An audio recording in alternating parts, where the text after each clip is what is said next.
Alrighty, guys, it's time for another Jester's Judgment here as we try to wrap up January 2025. And this time we're going to be talking about Cascadia. This is a game by Randy Flynn and produced by Lookout Games.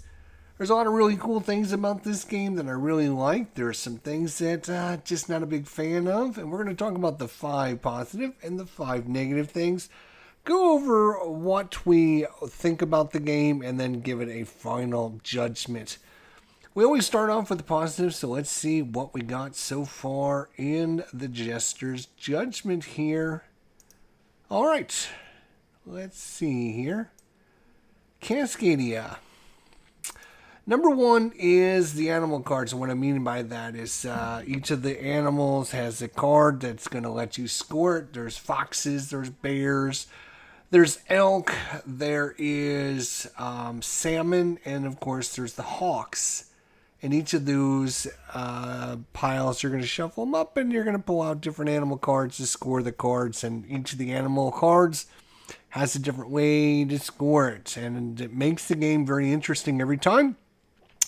Sometimes you're going to need salmon. They're going to need next to lots of different animals. And then other times the salmon need to be adjacent to just one kind of animal. Or your foxes sometimes need to be together. Sometimes they need to be separated. Sometimes your hawks need to not be within eyesight of one another. And every time you pull these animal cards, it changes the game, which I find very, very interesting. Number 2, you can quickly resolve your turns. You're ready. Boom, I'm going to do this. I'm going to take this piece and this piece, put the pieces out. Boom, your turn's done. It's very quick. It's very simple. There's a lot of strategy and a lot of thought that goes into it, but taking your turn can be extremely quick and extremely fast. So depending on how long you take to think about your turn can last anywhere between 10 seconds up to 2 or 3 minutes, depending on how long and how agonizing a decision you want to make it. Number 3, the artwork, as you can see, is excellent artwork, and all the pieces are great quality, high caliber pieces. The tokens that come in the backs for each of the different animals isn't just a cardboard token, which I hate the little cardboard tokens when they put them in bags. These are actual wood chunky pieces, which I do appreciate. So all the artwork is really nice, as you can see by the box cover and everything. But the pieces, well, exceptionally well. When you got all those pieces in the bag and you're pulling them out, they feel like there's something in the bag and you're grabbing something in there instead of little tiny cardboard pieces. So it's great. Number 3, there are many different ways to kind of score, just different ways and different combinations you can get. You can do, I'm going to get pairs of bears. I'm going to try and score a whole bunch of pairs of bears, because if I get 5 pairs of bears out, that's like 37 points.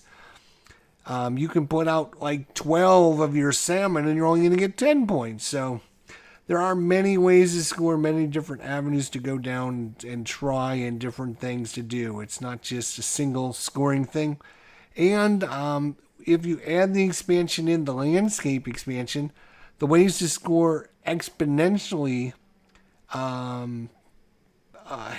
go through the roof, because the landscape, now you can score for every single kind of landscape as well. So lots of ways to score, lots of ways to get your bonuses, lots of ways to get your points going. And last but not least, there's a exceptionally fast solo mode. You take your turn, you just remove some of the pieces out of there that you won't have access to anymore, and then you just take another turn. So it's pretty much always your turn. The AI is very simple, very quick, no thought to it. It just takes pieces away so you can't have those pieces. And you can kind of manipulate the game knowing which pieces the enemy is going to take. So what I like to do is I like to roll a dice and say, even he takes these, odd he takes these, so that way you can't game the game. But But that's my own little house rule thing to kind of make it a little more interesting. But the solo mode, super quick, super simple, super fast. Resolving lots of animal cards. Your turn is quick to resolve. You boom, boom, boom. You're taking your turns. It's a very quick and easy flowing game. It flows really well. There's many ways to score, and the solo mode is excellently fast. With all those positive things, what's the negatives? What's not so great to like about this game? Well, let's talk about them. That's number 2, but we'll start with number 2. Why not? Is sometimes the piece combinations that come out just are not going to help you. If you need mountains and you don't get any mountains, or you need to have elk on mountains and you don't get any pieces with elk on them, or you don't get any salmon because you need salmon, sometimes the piece combinations just don't come out. You can sit there and wait, and if the person to your right decides he's going to take all the salmon every time a salmon comes, and then you don't get any salmon, you could be screwed just because of the piece combinations that come out. But number 1, our biggest issue with Cascadia is it's almost too simple. And that's where I think the landscape expansion really helped this game, because the core Cascadia is quick, it's simple, it's almost brainless. You look and say, oh, this would score me a lot of points. Now, if you really wanted to min-max your turn and say, okay, if I take this and I put this here, that'll be 6 points. All right, if I take this one and put this here, that would score me 7 points. But if I take this one, you can really sit there and kind of mid-max your points. But nobody does that. It's just a quick, simple, easy game. You just make the best decision and you go with it. And in fact, it's almost too simplistic. Like, oh, I need pairs of bears. Here's a bear. I better take the bear. If you don't like it, too bad. It's what you're going to have to do. So sometimes it can almost be too simple, and that's why I think, again, the landscape expansion really helped this game, but the core game is almost too simplistic. Number 3, the keystone tokens. It drives me crazy with the keystone tokens because it's a rule you forget about, and there's just this little tiny piece on the actual tile that you will use to pull out, and you hardly ever remember to. It's one of these weird rules, like, oh, if you put a keystone tile down, you get a keystone. Okay, yes, you remember that rule, so it's very simple, but it's like you always forget it because you're thinking about how do you score with your animals, and you're not really thinking about the keystones. And I think the keystones there were kind of a way to, okay, we need some kind of wild card to let people get around this situation that they can find themselves where the piece combinations aren't coming out right, and they have to be able to get this tile with this animal or this tile with a different animal or whatever. And so they came up with this keystones, but I don't like the way it was designed. I don't like the way it was done. And I always forget to use them. I always forget to, to choose the ones so I can earn more of them. It's just like an extra rule that's not really part of the game is what I'm thinking. Just not a fun aspect of the game. Number 4, some of the scoring can be a little wanky. Like you can see, like, oh, I can get pairs of bears, and I can spend my whole time trying to get pairs of bears, and the bears can't be next to the other bears, so I need other animals around the bears, but sometimes the other animals around the bears won't score you anything. And then there's other times where sometimes you'll score like, oh, I need foxes, and the foxes need to be adjacent to pairs of animals. Well, pairs of bears work great with that fox, but it doesn't work well with a different kind of fox. So sometimes your scoring just doesn't work together very well, and sometimes your scoring does work well together. Now, there are some recommendations in the rule books to use like this one and this one and this one and this one and this one together as a group, and that's great, but sometimes you just want to do things random and you just shuffle them up and you put them out, and sometimes you can just get this game where it's like nothing's going to score well because nothing's working well together. And so, yeah, sometimes the scoring can be off with how much you're earning and how things go together, and can be a little wanky sometimes.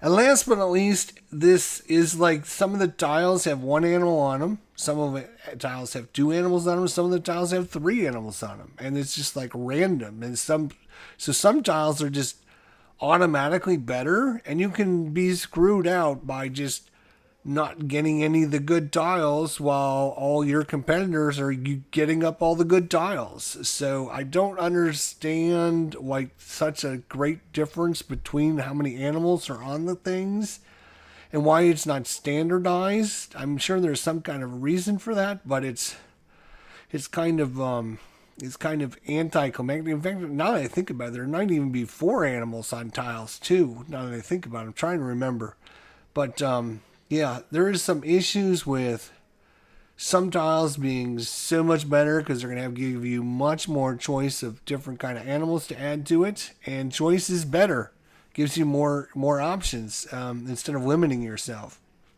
So yes, it is very very simplistic, kind of almost too simplistic. Sometimes the piece combinations don't come out very well. The keystone, which is like a wild card, trying to help get rid of some of these broken rules that can kind of break the game. Sometimes the scoring just doesn't work well with some of the animals that don't work well together, and some of the special abilities of one animal might conflict with some of the other animals. And then you've got some tiles that are just way too powerful compared to some of the other tiles. That's kind of the downside to Cascadia. But what do I think about Cascadia? I played Cascadia. I played it solo about 15 or 20 times. I played it multiplayer with my daughter and her husband and my wife. And we had a great time playing it. And it's one of those games that you can sit down and teach new people how to play this game in like 10 minutes, and you can have a whole game in within an hour. Teach, play through, put away, and everything in like an hour. And so this is a great game to sit down. It looks good on the table. It plays really fast. It plays really fun, and yet there are some tough decisions about what you're trying to do, how you're going to try and score, what you're going to focus in on, what kind of strategies you're going to use. Sometimes, again, that can be dictated by what comes out in front of you, and you might never see a salmon the whole time, and you may never be able to do that. While your opponents are scarfing up all the salmon, you're kind of screwed, and that's kind of just part of the game. Everyone takes a turn, and you just have to take the best option that you have to left, and sometimes you're left with the crap, and sometimes your opponents just have better stuff than you, and that's just the way the game goes, and you have to just accept it sometimes. But it's a great, fun, interesting game. You get a couple games in, play it, have a good time, and it's not meant to be, super complex, and it's designed to be a great family sit down and play game. We had a great time playing it, and I'm going to say that this game is rated 91%. It is a great game. It's a good game to add to your collection. If you don't own this game, I would highly recommend you pick it up. It plays great solo. I've played it here on my channel probably 10 times or so solo myself, and you sit down and put it out there. I would highly recommend, if you get Cascadia, to get the landscape expansion, because it fixes some of the issues I had originally with the simplicity of Cascadia. Makes it a little bit more complex. If you don't like that extra complexity, don't use the landscape expansion and just use the regular Cascadia. They're very cheap, inexpensive games that will fill a nice hour gap in between games and let you sit back and relax. You can play it with 1, 2, 3, 4, 5, 6 people, and it plays great. It's an all-time classic. I think a lot of people really like this game. The artwork is great. The components are great, and it fills a really good niche on what kind of game it's trying to be, and it really satisfies that. So that's my review. It's a great game, 91% definitely a classic game that will probably be in my top 100 games of all time. So thanks to everyone for watching. I appreciate it. If you have any thoughts or comments about this game, leave it down below. If you would rate this game, what would you rate it as? And what do you see as the positive and the negative of Cascadia? I'd love to hear everyone's comments down below. Until then, we will see you soon with another review here in Jester's Judgment. In this case, it's been judged an excellent, great game. Pick it up and try it. Cascadia by Randy Flynn and Lookout Games. Thanks for watching. Don't you forget, I will see you all down the line. Take care, everybody. We'll see you.